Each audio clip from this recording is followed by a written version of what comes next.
네, 교회 여러분 안녕하십니까? 오늘 신명기 역사서 17번째 시간을 같이 공부하도록 하겠습니다. 오늘 또 좀 분위기를 좀 바꿔서 다시 칠판을 좀 가져와 봤습니다. 그래서 아무래도 제가 칠판 쓰는 거가 좀 버릇이 돼서 이게 늘 좀 그리웠는데 오늘 한번 사무실에서 이렇게 좀 세팅을 한번 해봤습니다. 이제 다음에는 우리 교우분들이랑 같이 여기 앉아서 또 공부하면 더 역동적이지 않겠나 그런 생각이 듭니다. 오늘은 이제 그 사무엘 상이 끝나고 사무엘 하로 넘어가서 이제 오늘 5장부터 10장까지를 같이 이제 보게 되는데요.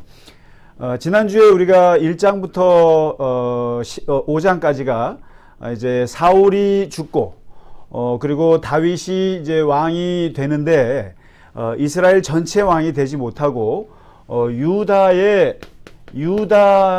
지파이기 때문에 유다 지파의 왕이 돼서 이것을 7년 동안 유다의 왕이 되었다고 말했습니다. 그리고 이때 수도가 헤브론이라고 그랬죠. 여러분 그 헤브론은 지금도 굉장히 그 팔레스틴 이스라엘 그 충돌이 심한 곳인데 이 헤브론이 왜 그러냐면은 이게 아브라함이 묻혀 있는 곳이죠. 아브라함이 돈을 주고 산 땅 막벨라 굴 그게 이제 헤브론에 있어서 여기에 이제 수도를 했다가 7년 동안 그 사울 집안에 이제 사울 집안의 지파들과 7년 동안 계속 싸우다가 드디어 이제 사울의 아들마저도 다 이제 죽게 되면서 전체 이스라엘의 통일 왕국의 왕으로서 등극을 하게 됩니다.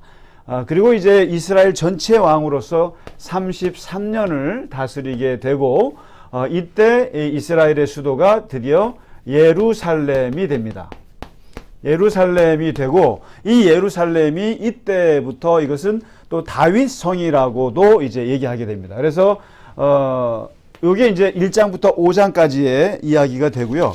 오늘 공부하실 내용은 이 5장부터 10장까지를 보면 아마 다윗의 한 70년의 인생 중에서 가장 잘 나갔을 때 이것은 이제 왕으로서도 가장 잘 나갔을 뿐만 아니라 신앙적으로도 가장 다윗이 하나님 앞에 보여준 최상의 경건성, 최상의 어떻게 보면 영성을 보여준 때가 이때가 아닌가 싶을 정도로 아주 다윗으로서는 가장 행복했던 때입니다.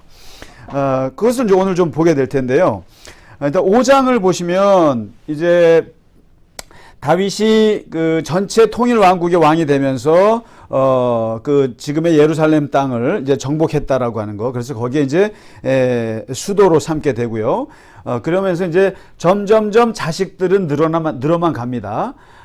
그 부인들이 늘어가고 이제 자식들이 늘어가는 것을 이제 기록을 해주고 있고요.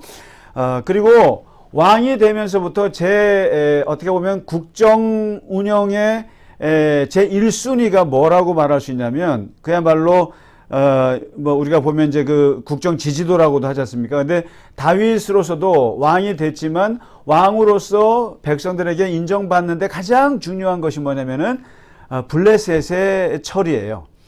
블레셋이 그 당시에 가장 강대한 경쟁국이었기 때문에 이 블레셋을 사울도 엄청나게 그 정복을 하려고 했지만 어려웠는데 이 블레셋에 대해서 다윗이 확실하게 눌러버립니다. 이게. 그래서 블레셋이 이제 다윗이 왕이 됐다는 얘기 듣고 이제 본때를 보여주는데 오히려 다윗에게 이제 당하게 되고요. 그래서 이제 블레셋을 정복을 거의 이제 누른 거죠. 이제 블레셋이 옛날에는 그 블레셋 가서 정말 망명 생활도 했던 곳인데 이제 블레셋을 제압을 하고요. 이제 6장을 보시면 6장이 아주 그 인상적인 것이 나옵니다. 나라가 이제 안정이 되니까 어떤 생각을 하게 되냐면, 저 실로에 있는 성소가 있는데 그 성소에서 있는 하나님의 법궤를 이제 예루살렘으로 옮겨야겠다라고 생각을 합니다. 다윗은 역시 그 하나님의 법궤, 그러니까 이게 지금 한 400년, 500년 된 출애굽의 상징이고, 또 하나님께서 우리와 함께 하셨다고 하는 그 아주 귀중한 그 상징물인 이 법궤를 예루살렘으로 옮기는 시도를 처음 합니다. 하는데 이것을 맡고 있는 사람들이 누구냐면은 우사와 아효라고 하는 이제 제사장 두 사람이 그 맡고 있었죠. 근데 이제 이 사람 두 사람이 법궤를 예루살렘으로 옮기는 일을 하게 되는데, 여기에서 이제 엄청난 사고가 납니다. 이제 그야말로 이제 소가 모는 이제 이렇게 하나님의 궤를 소가 모는 우차라고 그러죠. 수레에다가 싣고 이제 쭉 예루살렘으로 이제 가게 되는데, 여기서 어떤 일이 벌어지냐면은 갑자기 그 소가 이제 놀라서 이제 이렇게 뛰게 됩니다. 뛰게 되면서 수레가 이렇게 넘어질 것 같게 되니까, 이때 우사라고 하는 사람이 이 법궤를 지키기 위해서 법궤를 잡아요. 법궤를 이제 잡는 순간 하나님께서 우사를 내려쳐서 즉사하게 하십니다. 그래서 그냥 그 자리에서 우사가 죽게 되고, 그래서 이 소문이 이제 다윗에게까지 소문이 나고, 이 사건을 베레스 우사라고 합니다. 하나님께서 우사를 치셨다라는 거죠. 우사를. 베레스 우사. 베레스 우사. 이런 우사를 치신 사건이 난 거예요. 이걸 듣고 다윗이 그냥 너무너무 그냥 통곡을 하거든요. 너무너무 통곡을 하고, 중단이 돼버린 겁니다. 그래서 이제 이 법궤가 오벳 에돔이라고 하는 사람의 집에 이제 할 수 없이 거기다 이제 머물게 되고, 법궤 이제 이동은 이제 중단이 되게 되거든요. 그러면서 이제 다윗이 6개월 동안을 이제 고민을 하는 거예요. 왜 베레스 우사 사건이 났는가? 왜 하나님께서 분노하셨나? 왜 우사는 죽게 되었는가? 이제 고민하게 되는데, 여러분, 이 우사가 잘못한 것은 하나님의 궤를 만진 거예요. 근데 이것을 뭐 자세히 보면 이제부터 이제 이런 것이 나오는데요. 왜 우사가 왜 죽었는가? 왜 죽었는가? 물론 하나님의 궤를 이제 지키려다고 했던 건데, 여기서 이제 묘한 하나님의 주권과 인간의 행위 사이에 이제 묘한 이 텐션인, 그러니까 긴장 관계가 이제 나옵니다. 이제 앞으로 계속 나오는데, 다윗도요. 뭐냐면 하나님이 주권자냐 아니면 인간이 주권자냐, 이것 사이에 이제 문제가 발생하는 겁니다.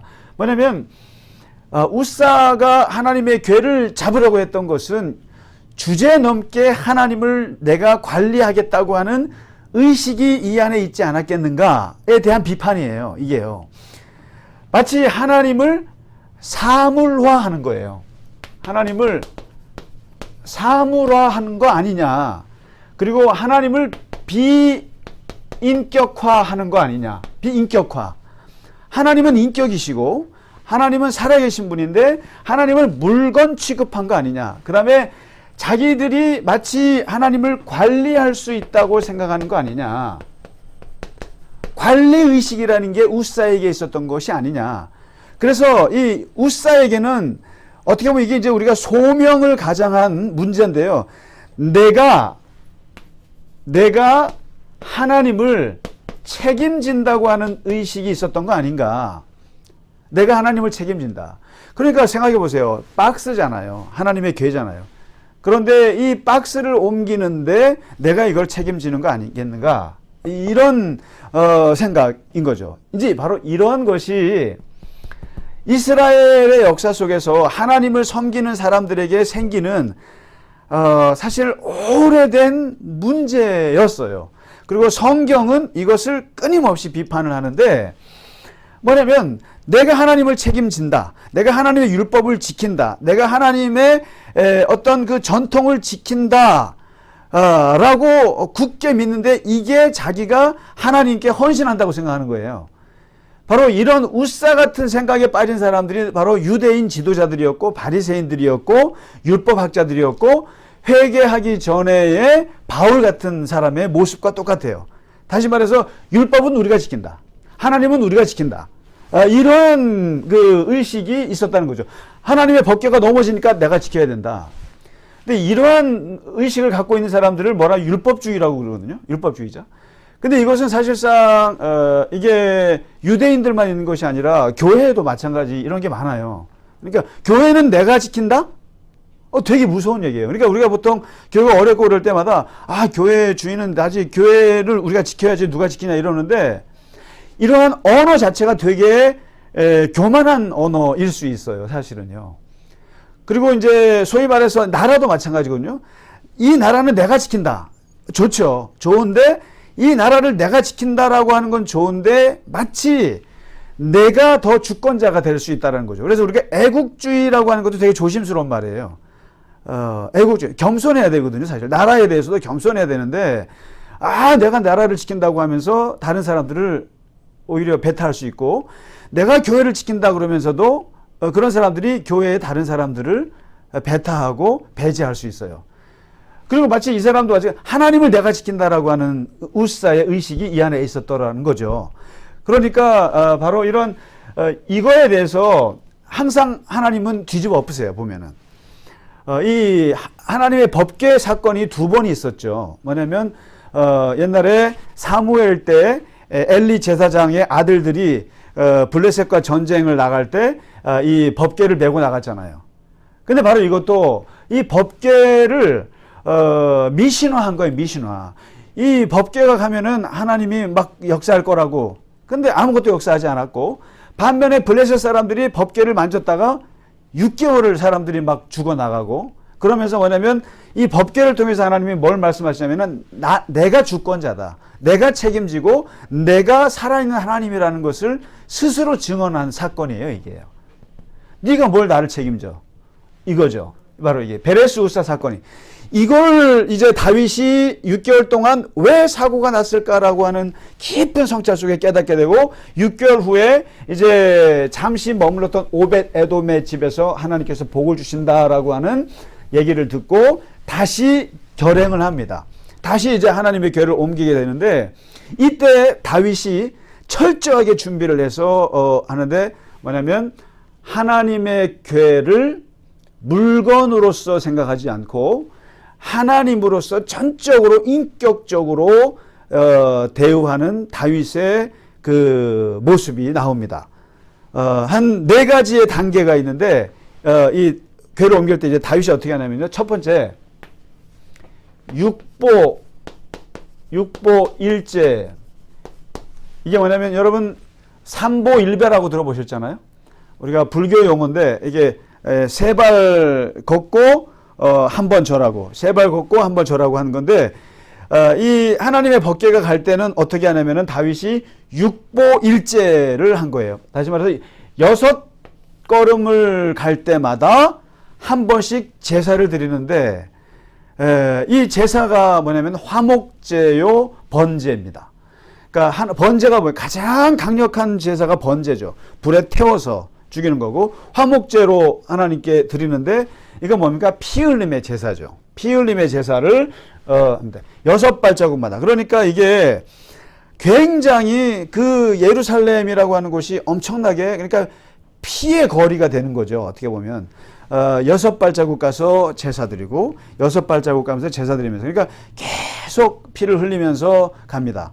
이게 이제 그야말로 하나님에 대한 이 제사, 예배를 진행을 하고요. 그러면서 여기에 뭐가 더 하나가 들어가냐면은, 다윗의 춤이 들어갑니다. 춤이. 놀라운 발상이죠. 춤이 들어갑니다. 춤이 들어갔다고 하는 말은 뭐냐면 더 이상 하나님을 내가 사물화하지 않는 거예요. 한고 춤이라고 하는 것은 자아에 대한 강한 집착, 자아에 대한 강한 체면의식, 이런 것들로부터 해방된 행위가 춤이에요. 여러분, 이게 춤 잘 춘다고 하는 것은 뭐냐면 체면의식이 있는 사람들은 절대 춤 못 춥니다. 몸 못 흔들지 못해요. 그리고 뭐 무슨 남 의식하는 사람들은 절대로 춤 못 춥니다. 근데 춤 잘 추는 사람들은 뭐냐면은 남 의식 안 해요. 남 의식 안 하고 그냥 기쁘고 그리고 황홀하고 감격하는 것을 그대로 표현해요. 자, 그다음에 집착이 없어요. 다 털어내는 행위가 이게 춤이거든요. 그래서 이 춤이라고 하는 것은 하나님께서 가장 기뻐하는 인간의 행위 중에 첫 번째가 춤이에요, 사실은. 그래서 우리가 이 교회 안에서 이게 춤이 사라진 게 굉장히 슬픈 일인데, 저는 그런 면에서 이게 아프리카의 그 교회 예배당 보면 너무 부러워요. 그냥 얼마나 그냥 그 몸으로 그냥 하는데, 이거 춤, 그 다음에 이게 노래와 춤, 이것은 하나님이 가장 기뻐하는 인간의 행위입니다. 왜냐면 자아로부터 다 벗어나는 거죠. 집착을 벗어나는 행위고, 그리고 체면의식이 없고, 오직 정말 어린아이가 아버지 앞에서 마냥 뛰노는 순수함 그 자체의 표현이 춤이거든요. 정말 예배 때 춤을 추고 싶은데, 저도 사실 개인적으로 춤을 잘 췄거든요, 옛날에. 굉장히 춤을 잘 추고, 제가 7시간을 춤을 춘 적이 있습니다. 옛날에 고등학교 때요. 수학여행 갈 때 버스에서 의자에 앉지 않고 그냥, 옛날에는 그 버스에서 애들 춤 많이 췄잖아요. 근데 제가 그 강릉에서 경주까지 그 7시간이요. 근데 그 안에서만 춤을 췄는데, 정말 지금 생각하면 참 웃기죠. 근데 이 춤이라고 하는 것을 다윗이 췄다라는 겁니다. 이게 다윗이. 이거 뭐냐면 하나님 앞에서의 철저한 인격적인 관계로서 하나님 앞에 하나님께 자기의 마음을 다 드리는 거죠. 그 다음에 세 번째 뭐가 들어있냐면은 백성들의 환호가 있습니다. 환호. 그냥 하나님의 법궤에 대한 환영, 인간의 최고의 환영을 환호를 하고 소리를 지르고 나팔을 불고 그냥 뭐 기뻐하는 거죠. 모두가 하나님의. 그 다음에 네 번째 절차가 뭐가 있냐면은 바로 그 환호한 그 제사를 함께 드렸던 백성들에게 떡과 고기, 건포도 이런 것들을 다 나눠줍니다. 수백 명, 수천 명, 많은 사람들에게 나눠줍니다. 이게 뭡니까? 예배 후에 만찬 같은 거죠. 이게 축제라는 거예요. 그러면서 다윗이 베레스 우사 사건을 보고 하나님이 왜 분노하셨나라고 하는 것에 대해서 다윗이 깨달았던 것은 하나님을 하나님으로 대우해야 한다고 하는 그 예배자의 모습을 그대로 여기에다가 담고 있는 겁니다. 육보일제, 그리고 다윗의 춤, 그리고 백성들의 환호, 그리고 음식을 나누어 먹으면서 기뻐하는 것. 이것이 사실은 예배의 핵심이잖아요. 예배의 핵심. 예배의 핵심이라고 하는 것은 하나님께 기쁨을 드리고 기뻐하는 것이거든요. 그러니까 비록 피를 흘리면서 제사를 드리고 하지만은 그 속에서 하나님께 대한 기쁨. 이 모습을 다윗이 구상을 했고 이것을 다윗이 하나님의 궤로 옮기면서 진행을 한 거죠. 바로 이러한 그 예배자의 모습, 그리고 하나님을 상으로 하지 않고 내가 하나님을 책임지는 것이 하나님이 주권자시고 하나님이 우리를 다스린다고 하는 것을 이제 보여주고 있는 거죠. 그래서 근데 이 모습을 보고 이제 미갈이 비웃잖아요. 근데 다윗이 춤을 추는데, 여러분 춤을 추는데 이게 형식이 되겠습니까? 옷이 벗겨졌잖아요. 옷이 벗겨지고 뭐 막 그러니까 그걸 보고 미갈이 비웃습니다. 근데 미갈이 누굽니까? 정말 여러분 그 다윗의 부인 중에 어떻게 보면 가장 가슴 아픈 여자가 미갈이에요. 다윗이 골리앗을 무찔렀을 때, 그리고 다윗이 이제 사울의 사위가 될 때 옆에서 정말 사랑했던 사람이 미갈이었고, 그래서 사울 왕의 미움을 받으면서까지도 다윗을 짝사랑해서 결혼을 어렵게 했고, 그리고 또 사울과의 관계 때문에 또 아버지가 자기를 또 다윗에게 뺏어가지고 남의 남자한테 또 줬고, 그리고 몇 년을 그렇게 또 살다가 아버지는 죽고 오빠도 죽고 다윗은 또 왕이 돼서 또 다시 또 다윗이 댁에서 갔지만 그러나 이미 여러 부인들이 있는 상태에서 미갈은 그야말로 one of them, 그러니까 여러 여자들 중에 한 여자일 뿐이었고 그야말로 우리 아버지의 원수였던 남편이기도 하고 또 내가 사랑했던 남편이기도 하고 이러한 그 복잡한 감정이 있던 여자가 이 미갈이거든요. 이 미갈인데 이 미갈이 이제 그 다윗의 그런 그 춤추는 거 보고 비웃죠. 방탕한 염치 없이 자기 몸을 막 드러내갖고 여자들 앞에서 막 저기 다 드러낸단 말이죠. 그러면서 이 미갈이 뭐라고 하거든요. 근데 그때 다윗이 했던 말이 유명한 말입니다.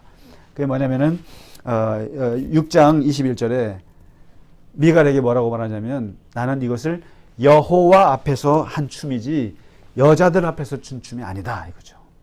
나의 춤은 오직 아버지 되신 하나님 앞에 어린아이 같이 내가 춘 춤이지 내가 무슨 신하들이나 사람들 앞에 춘 춤이 아니다라고 하는 것이다.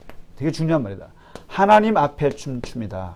두 번째 다윗의 말은 뭐가 있냐면은 나는 너가 뭐라고 하든 간에 나는 하나님 앞에서 계속 뛰놀 것이다. 뛰놀리라. 나는 하나님 앞에서 여전히 뛰어놀리라. 그리고 세 번째, 내가 이보다 더 낮아져서 천하게 보일지라도 아무리 천하게 보일지라도 하나님 앞에서 천한 건 대체 오케이. 아주 좋은 거다. 그러나 아무리 천해도 너희들보다 천할 수는 없다. 나는 너희들에게는 높임을 받을 것이다. 이게 이 다윗의 이 말이 바로 하나님 앞에 코람데오 하나님 앞에 선 사람의 얘기죠. 나의 춤, 나의 모든 행위는 하나님 앞에 한 것이고 사람들 앞에서 아무리 뭐라고 하더라도 나는 전혀 부끄럽지 않을 것이고 여전히 하나님 앞에서는 어린아이로서 살 것이다 라고 하면서 아무리 내가 하나님 앞에 어린아이라고 산다 할지라도 너희들에게 욕먹을 만큼 천한 사람이 아니라고 하는 자존감까지 보여주고 있는 거죠. 내가 너희들에서의 왕으로서의 그 체면이 무너지는 것이 아니다. 그러나 하나님 앞에서 내가 왕이 아니다. 왕 대신 하나님 앞에서 나는 오직 어린아이와 같이 춤을 출 것이다. 이 위대한 말을 하게 되죠. 그 다음에 이제 또 비슷한 사건인데요. 7장인데요.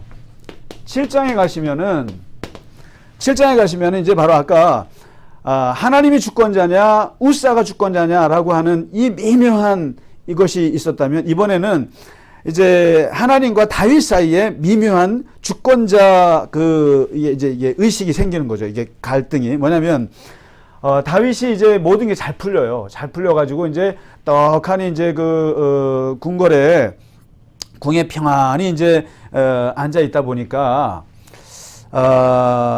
이제 하나님의 괴는 모셔놨어요. 모셔놨는데 뭐라고 말하냐면은 이제 하루는 선지자 나단 있죠. 나단 선지자가 멘토지 않습니까? 나단 선지자한테 이보시오. 나는 이 백향목으로 지은 내가 궁에 사는데 하나님의 괴, 우리가 하나님의 괴는 예루살렘으로 오긴 왔지만 그냥 휘장 속에 그냥 갇혀 계신 것 같아. 아무래도 내가 하나님의 집을 지어 드려야 되지 않을까 이런 생각이 드네요. 이런 얘기를 합니다.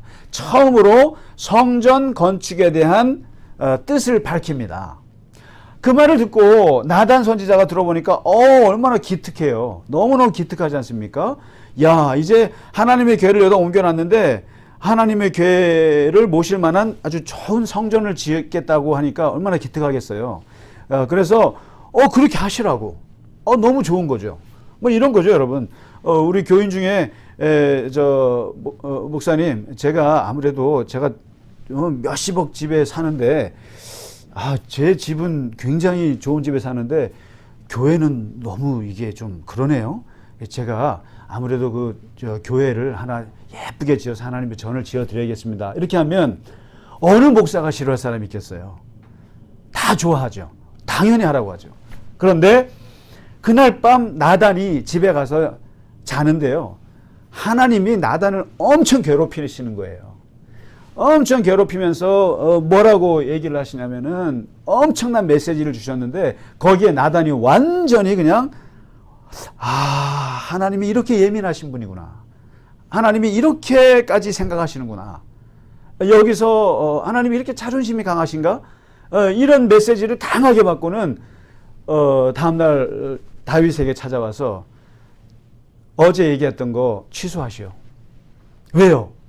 그러니까 하나님이 어젯밤 나를 밤새도록 얘기하셨는데 얘기하신 하나님께서 말씀하신 건 내가 얘기해 드리리다. 첫째 하나님의 메시지입니다. 첫째, 네가 나를 위해 집을 짓겠다고? 네가 나를 위해 집을 건축한다고?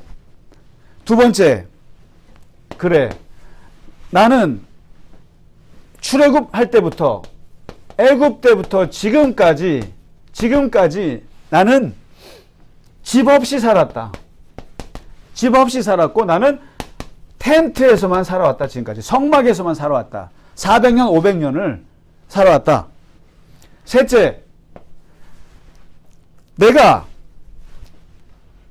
그 400년 500년의 역사 속에서 그야말로 여호수아 시대 또 사사 시대 그리고 사무엘 시대 다 지나면서까지 내가 언제 한번 집 져달라고 요구한 적이 있느냐? 내가 집 없다고 언제 한번 요구한 적이 있느냐? 내가 없지 않느냐? 이게 벌써 하나님이 무슨 의도가 있으신 거죠. 그리고 다윗 너 누구니? 너 이세의 8아들 중에 막내 꼬레비 그리고 양치기 목동 아니었냐? 목동이었던 너를 내가 왕으로 세웠다. 내가 왕으로 세웠다 이거죠. 그러면서 하시는 말씀이 너 집 지어준다 그랬는데 내가 분명히 말하는데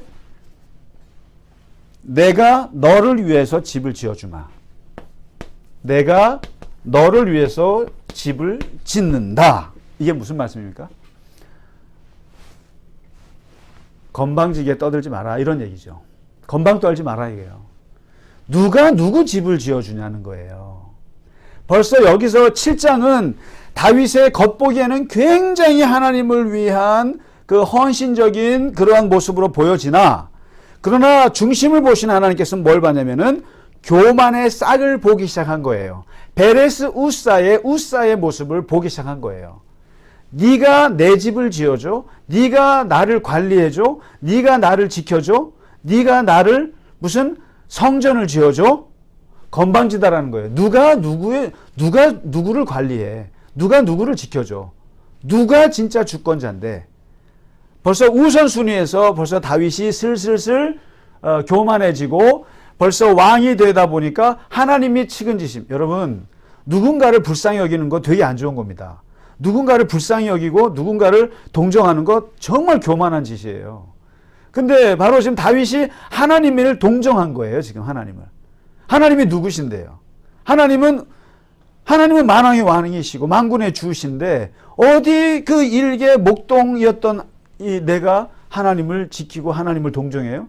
하나님이 너무 기분 나쁘신 거예요. 다윗의 그 깊은 무의식 속에 있는 교만을 나단을 통해서 찝어내신 거예요. 분명히 말하지만 내가 너를 위해서 집을 지어준다. 이거죠.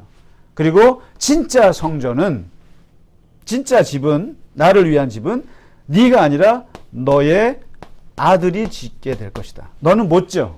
딱 선을 그었습니다. 이 얘기를 합니다. 그래서 이 메시지를 통해서 이제 다윗 시대에는 성전을 못 짓고 준비만 하고 솔로몬 시대에 이제 짓게 된 거죠. 바로 이것 때문에.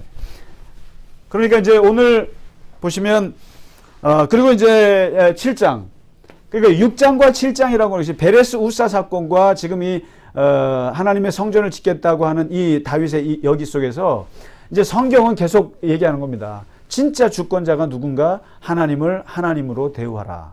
하나님은 하나님이시다. 인간은 인간이다. 그래서 분명히 짚고 넘어가는 거죠. 그러면서 이제 다윗이 슬슬 교만해진다고 하는 것도 같이 볼 수 있는 거죠. 그 다음에 이제 마지막 8장에 가시면은 블레셋, 모압, 소바, 아람, 그다음에 하다레셀, 하맛, 에돔 주변에 있는 모든 나라들을 다 정복하는 그야말로 영토 확장, 그리고 다윗 왕국의 최전성기를 쭉 묘사해주고 있고요. 그리고 이제 이때 인사 체제도 소개해주고 있습니다. 군사령관은 요압이 맡았고, 또 여호사밧이라고 하는 사람은 사관으로, 또 사독과 아히멜렉, 여러분 그 제사장 사독과 아히멜렉, 여러분 사두개파가 바로 여기서 사독이라는 그 제사장에게서 나옵니다. 그래서 이 사두개파, 사독 계열, 제사장의 그 어떤 정통은 바로 이 다윗 때 만들어집니다. 사독 계열이 그다음에 그 아히멜렉 두 사람이 이제 제사장으로 이제 뽑히게 되고요. 그리고 뭐 다윗의 아들들은 어떤 그 대신들 역할을 하게 되는, 그렇게 해서 나름대로의 그 정치 제도가 이제 만들어지고요. 그다음에 이제 9장에 가면은 뭐가 나오냐면은, 여러분 그 사울 집안에 거의 다 죽었는데 남아있는 애가 하나가 있는데 누구냐면은 요나단의 아들이 있습니다. 요나단의 아들이 하나 있는데 이게 무비보셋이라고 있어요. 무비보셋이라고 있는데, 이 아이는 뭐냐면 사울 왕, 그러니까 이제 할아버지와 아버지가 전사했다는 얘기를 듣고 이렇게 도망치다가, 나이 5살 때 도망치다가 유모가 애를 잘못 잡아가지고 애가 어렸을 때 다리가 부러져서 이게 다리를 저는 아들이 하나 있었습니다. 요나단의 아들인데, 그런데 다윗이 사실은, 요나단이 누굽니까? 다윗의 엄청난 그 친구잖아요. 그래서 아버지를 생각해서 유일하게 남아있는 그 다리를 저는 이 무비보셋을 챙겨줍니다. 은총을 베풉니다. 그래서 그에게 재산을 주고 땅을 주고, 그리고 항상 왕의 자리에서 함께 식사할 수 있도록 크게 특혜를 베풀어 줍니다. 아름다운 이야기죠. 다윗이 그래도 자기에게 은혜를 베풀었던 사람들에게는 철저하게 베풀었던 거고요. 그 다음에 이제 10장에, 오늘 10장 마지막에 가보면은 이제 암몬 자손이 까불다가 이제 이스라엘 그 다윗에게 이제 정복당합니다. 뭐냐면 여기도 마찬가지예요. 그 암몬 자손의 이제 나하스라고 하는 왕이 이제 다윗이랑 친했나 봐요. 친했는데 나하스가 죽고 한운이라고 하는 아들이 왕이 됐으니까 다윗 입장에서는 아버지하고 관계가 좋았으니까 이제 사절단을 보내서 축하 사절단을 보냈는데, 문제는 그 한운의 신하들이 이거 분명히 다윗이 우리를 잡으러 왔다, 그렇게 해서 이제 사절단에게 수염을 자르고 모욕을 주거든요. 그래서 그걸 듣고 다윗이 보복하는 장면입니다. 그렇게 해서 암몬까지도 전부 다 이렇게 제압하는 그러한 모습입니다. 그래서 오늘 6장부터 7장, 8장, 9장, 10장은 그야말로 다윗이 왕으로서 가장 잘 나갔던 시대를 보여주고 있고요. 그 다음에 신앙적으로도 가장 하나님 앞에 아름다운 모습을 보여준 사건들이 여기에 있고요. 그러나 이제 여기에서 슬슬 이제 교만도 싹튼 가능성이 있다라고 하는 것을 이제 이 6장부터 10장까지 이제 보여주고요. 그 다음에 모든 영토 확장이 이때 다 이루어지고, 그야말로 승승장구의 시대입니다. 승승장구요. 모든 것이 만사형통이고, 전쟁은 나갈 때마다 하나님이 함께 하셔서 다 이겼더라라고 하는 것이 바로 여기에 있습니다. 자, 그리고 이제 다윗의 이 상승선은 바로 이 10장까지입니다. 사무엘하 10장까지가 이제 상승이고, 그다음에 이제 다음 주에 보실 11장부터 다윗의 꺾여지는 인생을 보도록 하겠습니다. 바로 그 유명한 밧세바 사건을 정점으로 해서 다윗의 후반기 인생들이 이제 내리막길을 걷는 것을 보게 되겠습니다. 오늘 6장부터 10장까지 함께 공부하시느라고 고생 많으셨습니다. 다음 주에 찾아뵙도록 하겠습니다. 감사합니다.